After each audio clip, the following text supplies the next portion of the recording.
Ciao a tutti ragazzi, siamo qua e colori diversi. Siamo passati all'arancione e super contento di questo cambiamento. Era un sogno fin da quando ero piccolo di correre con la moto ufficiale arancione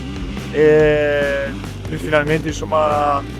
l'anno prossimo nel 2026 correremo con KTM 4,5 nella E2 e niente, il mio numero rimane sempre 99, fidato 99, però appunto i colori cambiano, gli sponsor cambiano e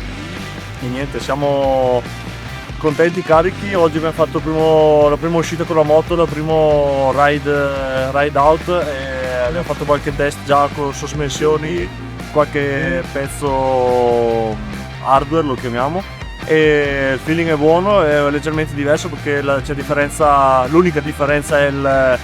che dal leverage passiamo al BDS, quindi la parte posteriore della moto ha una reazione leggermente diversa, però mi piace molto, è molto agile, molto facile da spostare, molto reattiva, quindi niente, c'è bisogno adesso di fare un buon inverno e allenarsi bene e basta, gustatevi queste immagini come prime immagini, ciao!